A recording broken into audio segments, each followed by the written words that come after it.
ભુજનું ઐતિહાસિક દેસલસર તળાવ કે જ્યાં છેલ્લા 10 વર્ષથી જળકુંભીનું સામ્રાજ્ય છે।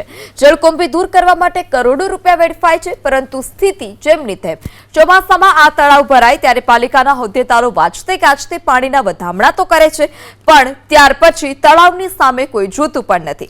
ત્યારે ચોમાસા પહેલા તળાવમાંથી જળકુંભી દૂર કરવામાં આવે તેવી માંગ સાથે સ્થાનિકો ત્યાં પહોંચ્યા હતા। કોંગ્રેસે પણ ઉગ્ર આંદોલનની ચીમકી ઉચ્ચારી। વારે ઘડીએ લાખો કરોડોના ખર્ચો કરવામાં આવે છે। અહીં ઘણી અલગ અલગ એજન્સીઓને આ સફાઈ માટે જળકુંડી અહીંયાથી કાઢવા માટે કોન્ટ્રાક્ટો આપવામાં આવે છે। તેમ છતાં પણ 1 થી 2 મહિનાની અંદર જ જ્યારે વરસાદની સિઝન આવે એનાથી પહેલે જ આ જળકુંડી અહીં ફરી પાછું ઉગી આવે છે।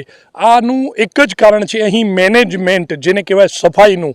જળકુંડી કેમ ઉગી રહી છે, શા માટે ઉગી રહી છે, એ યોગ્ય રીતે યોગ્ય પાર્ટીને કે યોગ્ય સંકલનમાં જેની પાસે સત્તાઓ છે એ લોકો કરી નથી શકતા, જેના કારણે આ ફરી પાછું સમસ્યા સર્જાતી હોય છે। આ તળાવ એક પછાત અને લઘુમતી વિસ્તારમાં આવેલું છે, એના કારણે કિનાખોરી રાખી અને ખરેખર આ કિનાખોરી રાખવા જેવું નથી, કારણ આ ઐતિહાસિક તળાવ છે અને રાજાશાહીના વખત રાજા દેસલજીના નામ ઉપર આ જ્યારે તળાવ બનેલું હોય ત્યારે આ તળાવને ખરેખર જાળવણી કરવાની જવાબદારી નગરપાલિકાની હોય છે, પણ નગરપાલિકા આમાં નિષ્ફળ ગઈ છે અને માત્ર ભ્રષ્ટાચારને જ માન્યું છે। એનું આ પરિણામ આજે ભોગવી રહ્યા છે।